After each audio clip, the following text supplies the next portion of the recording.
একজন ভাইয়া ছিলেন, উনি মোটামুটি অ্যাডমিশন করছিলেন, মোটামুটি গুড স্টুডেন্ট, গুড পারফর্মার, অনেক ভালো বুঝেন, ম্যাথ অলিম্পিয়াড করেন।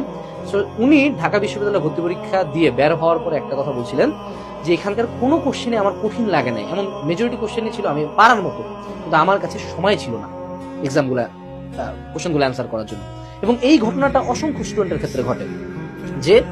তারা হয়তোবা সময়ের কারণে দাগাইতে পারে না, অথবা অনেক স্টুডেন্ট আছে যে অনেক ক্লাস করছে, তোমার মনে একটা কোশ্চেন জাগে না যে একই কোচিং এ পড়তেছি, একই ম্যাটেরিয়ালস পড়তেছি, ইভেন এমন হয় একই বাড়ির টিচার নিয়েছি, একই কলেজে পড়ছি, একই বাসায় একই রুমের মধ্যে থাকছি, কিন্তু একজন চান্স পেয়েছে একজন চান্স পায়নি। মেজরিটি অফ দ্য কেসে এটার একটা অনেক বড় ডিফারেন্সিয়েটিং ফ্যাক্টর হলো একজন স্টুডেন্ট কতগুলো এক্সাম দেয়। এক্সাম দেওয়ার মানে আমি কখনো এইটা প্রমোট করতেছি না যে এক্সামে তোমাকে হলো টপার হতে হবে, অর্থাৎ তুমি হলো সানরাইজের সেন্ট্রাল টপার, তুমি উদ্ভাসের সেন্ট্রাল টপার না,